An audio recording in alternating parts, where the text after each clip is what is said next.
Hello everyone, and welcome to Resonance, a glimpse into the life of a musician.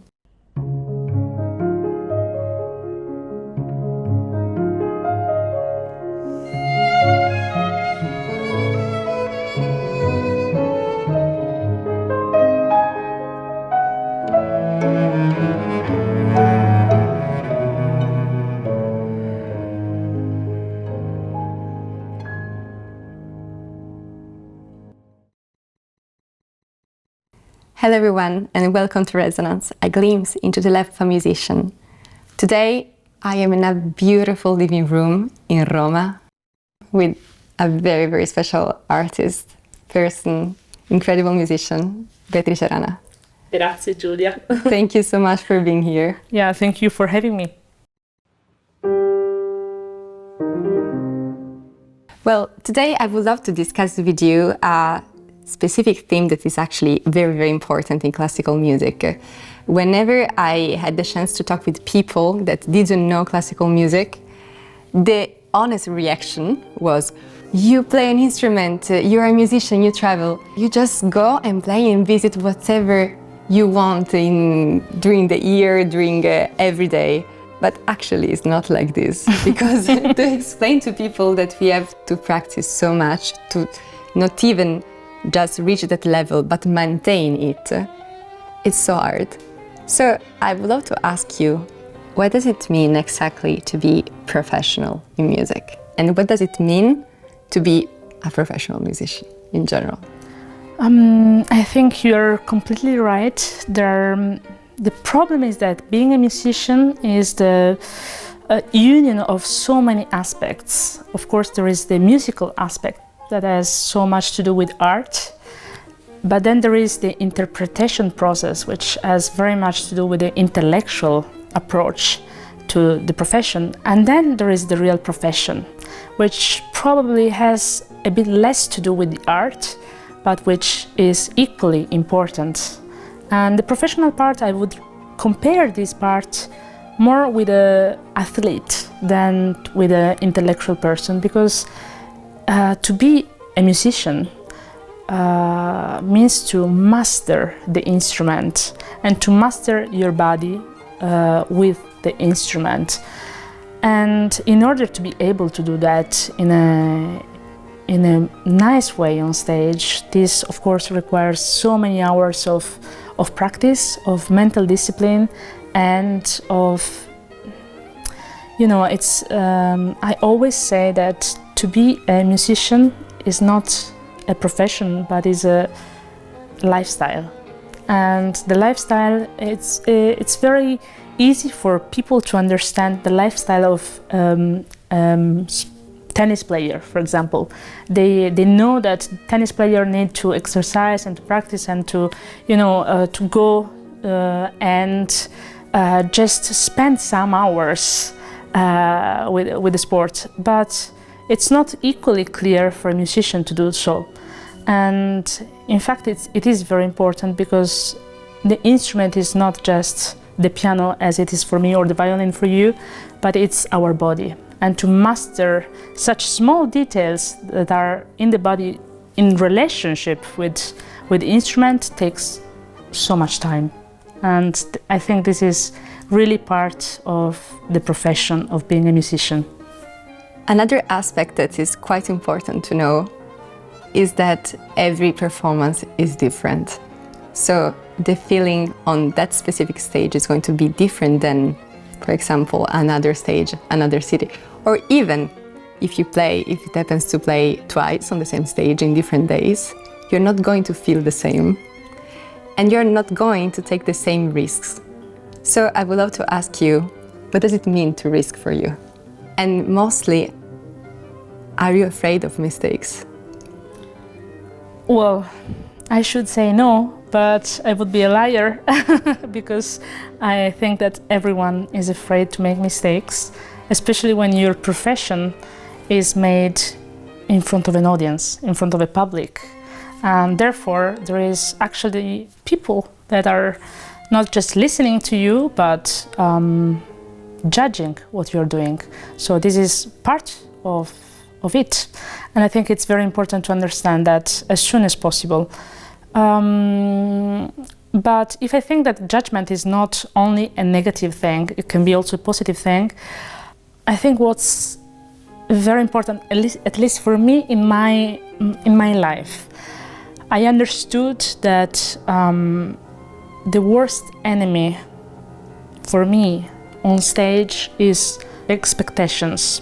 So if I expect to play in a certain way, if I expect for the result to be exactly what I practiced for, then the concert is going to be always a disappointment, because the live performance is something so alive, and as much as you can control it, you can't really do it, and you have to let it go, because after the practice moment, the pieces come to life on stage, and this is something that in a way goes beyond our control. And I think this is the most beautiful part of this profession, this communication, this dialogue with the audience.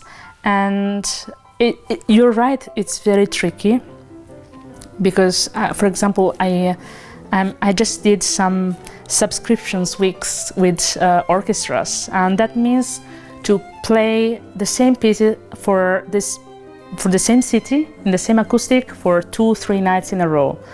And I think this is very hard, because somehow it's always returning to the same stage and with the same instrument, with the same acoustic, and every night you think you're just doing the same, but you're not the same, because you are a human being, and therefore every day is different, and every day you want to do something more, or you are inspired by something or annoyed by something, and it's not always perfect.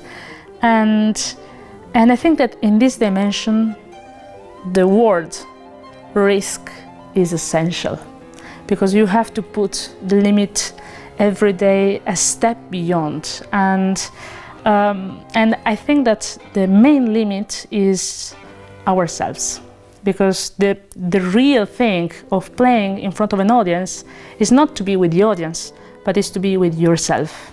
And this is the best company, but can be also the worst company, because you are yourself, not just at 100%, but at 1000%, with your best things, but also your problems and your fears. So this is, I think, an incredible moment of consciousness. And there's another thing that I would love to discuss with you, which is actually the concept of perfectionism. Because I remember my father is a violinist, was my first teacher, telling me that the most beautiful performances that he ever attended were the ones of the big violinists, big musicians of the last century, that were, of course, amazing, but in which the concept of perfection was actually not the most important.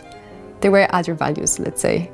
Nowadays, it's very hard to continue because the level is increasing like crazy. If we think just, for example, about the social network, you open Instagram, you open TikTok, whatever you want. Exactly, and you see incredible videos, which is of course amazing because it's inspiring. But what is the meaning of perfection nowadays? I think this is a huge topic. Somehow I would have loved to live in a world without technology, and I say that with a heavy heart, because I love the advantages of technology, the knowledge, the curiosity that can just burn every day. But it's true that what's the problem beyond, with perfectionism? The problem is that we all compare listening and artists with other artists. But the problem is that back to the 19th century, for example, you could hear one artist on a main stage, and then you were waiting another month to hear another artist. And you didn't have YouTube, you didn't have Spotify, and you didn't have so many ways to compare the interpretation with someone else. And therefore there was much more freedom. And there was freedom not just not to make mistakes, but also to provoke with certain kind of ideas.